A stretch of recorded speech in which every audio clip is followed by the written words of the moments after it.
Urban Therapy with Sun752, and this is your daily go-getterism number 436 for December 13th, 2015. Today, I want to talk to y'all about texting versus talking. Which one is better for you? Texting versus talking. Y'all need to go check out that radio show this morning. The thing was hot. But I got something hot for y'all.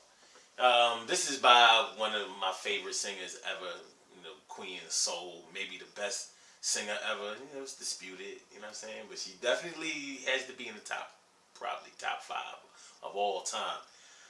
The immortal Aretha Franklin. But this isn't one of her, well, let me just say this. This is one of my favorites for sure. Check it out. This is I Never Loved a Man the Way I Love You.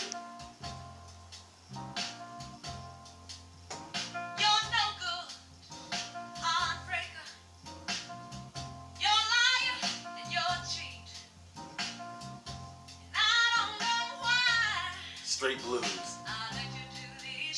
Straight soul. She is amazing. My friends keep telling me that you ain't no good. But they don't know that I know they gonna bang me for this one. If they banged me for playing this night last night, I'm getting it for this.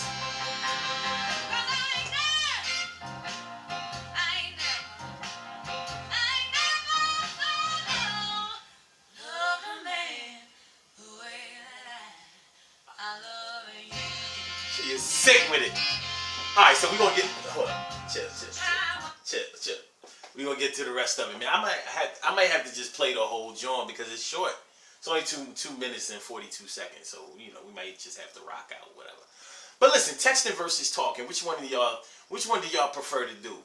There was a time back in the day when getting a girl's phone number was a big deal. That was a big thing. You see shorty in the halls or something like that. You're a teenager, or if you started liking girls before you was a teenager, like I did. Getting a girl phone number was a big deal. That was your direct line to communication with somebody that you really liked. And if they gave you their number, and it wasn't for anything like studying or anything like that, and even if they did, sometimes that was just a smoke screen to have an excuse to give somebody your number. But to call them, to be able to have access to be able to call them and reach them, that was major. That was major in building relationships, and so for years, for generations, being able to have somebody's phone number and to be able to give them a call, that was a big thing. Now when cell phones came out, even the home phone, having somebody's home phone number was a bigger deal than having somebody's cell phone number, because cell phones weren't etched in stone yet as far as longevity is concerned. We didn't know if those were going to last or if they were just a fad thing that everybody was getting because they were expensive, and you had call ID on them already, and you already knew ways, like you didn't have to answer that phone. You know what I'm saying? And it was a little bit impersonal. Fast forward to 2015, or with the emergence of text messaging coming to phones. Now, originally, text messaging was on pagers. Even before the Motorola two-way pagers that were so famous in the late 90s, early 2000s, they had text message beepers. So you could write somebody a message on their beeper, and they would receive it, whatever. But you still had to be at their mercy of whether they would call you back or not. And even when text messages came to telephones, people still had their beepers with them because the minutes were expensive and all of that. So the bottom line is, texting took a while to pick up speed and become the norm, because texting was expensive too. Once the cell phone companies realized that people like to text, then they realized that people would pay to text. So they were charging for texting. So a certain amount of text per month would cost you a certain amount, or if you had unlimited or whatever. So texting took a while to really pick up speed, and when it did pick up speed like it is now, some people don't even talk on the phone anymore. That's how far we've come with it. So, you know, there's still a lot of people who believe in the telephone.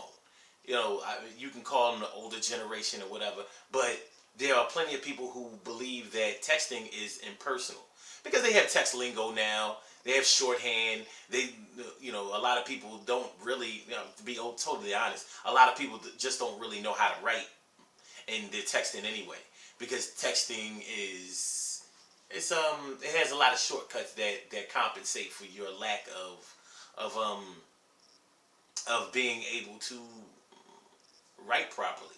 But that's neither here nor there. Nonetheless, a lot of people will connect through text without ever picking up the phone and dialing it. As a matter of fact, some people consider their phone to be broken if they're not able to text, but only able to talk. Especially with these smartphones nowadays, texting is extremely important. Even in the workforce, calling still holds precedence over texting. Like if you're going to call out for work, for being sick or something like that, they request that you actually speak to somebody. So if you leave, even if you leave a voicemail or or um, or text your supervisor or your manager or something like that, they want you to have physically spoken to a person for verification. So there are a lot of different ways that people look at texting versus talking. But which one do you think is more important? Which one do you do more often? Do you find that you text more than you talk, or do you talk more than you text? Do you not take people seriously that won't pick up the phone and call you? Do you find it difficult to relate through text? Because there is no eye contact. Well, there's no eye contact through phone calling either. But now we have video chat and all of that. I don't even want to get into all of that. And with texting, one of the disadvantages is that you can't hear a person's voice. So you cut out a lot of the emotion that may be coursing through a person when you text them. Not only, but texting is sort of a mental thing because you get to analyze what a person has wrote and you can rebut what they wrote, and so people have text arguments, and when it comes down to it, when you are on social media, that's a form of texting as well. So it definitely has its place. I can't say that texting is totally obsolete because it isn't. Like I said, for a lot of people, that's the form of communication that they use the most. They don't call. But is it right? Has the telephone died? I mean, I know we don't. A lot of us don't have home telephones. I haven't had a home telephone in years, and I never thought that I would be able to function without one because I grew up with that. And I still think that it's a good idea, particularly if you have children. You can't have, you know, well, you can.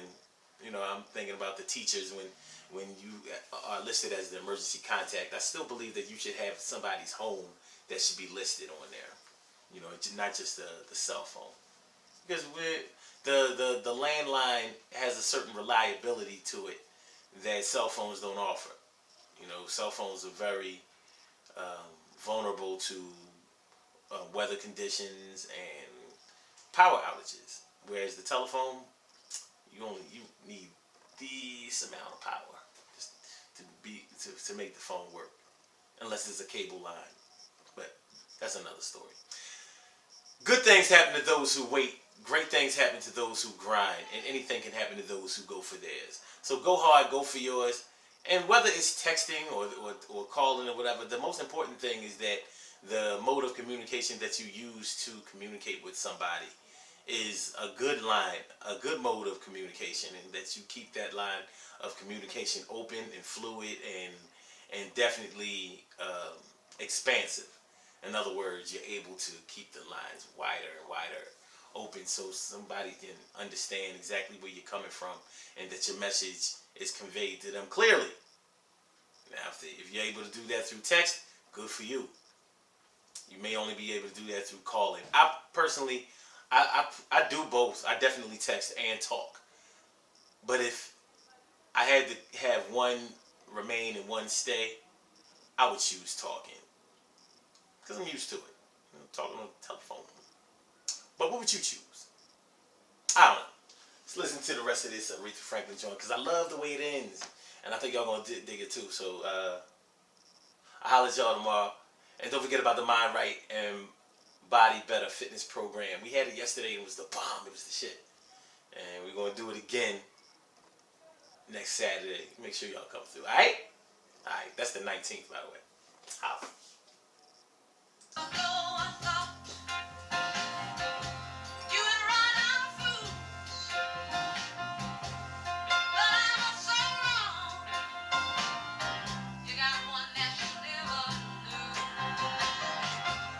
I'm saying she kicks this joint, man. She just kicks it.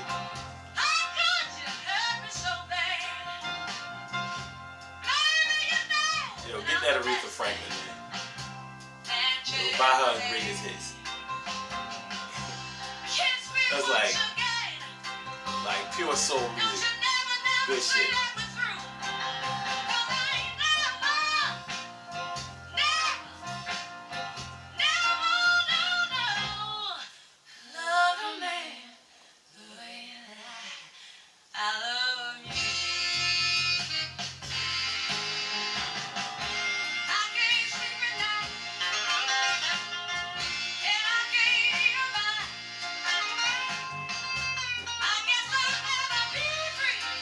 Yeah. Your hooks and me. Here you go, baby.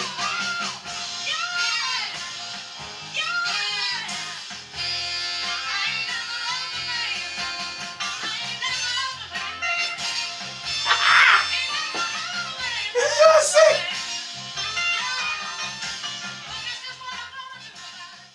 It's like it shouldn't have ended, you know what I mean?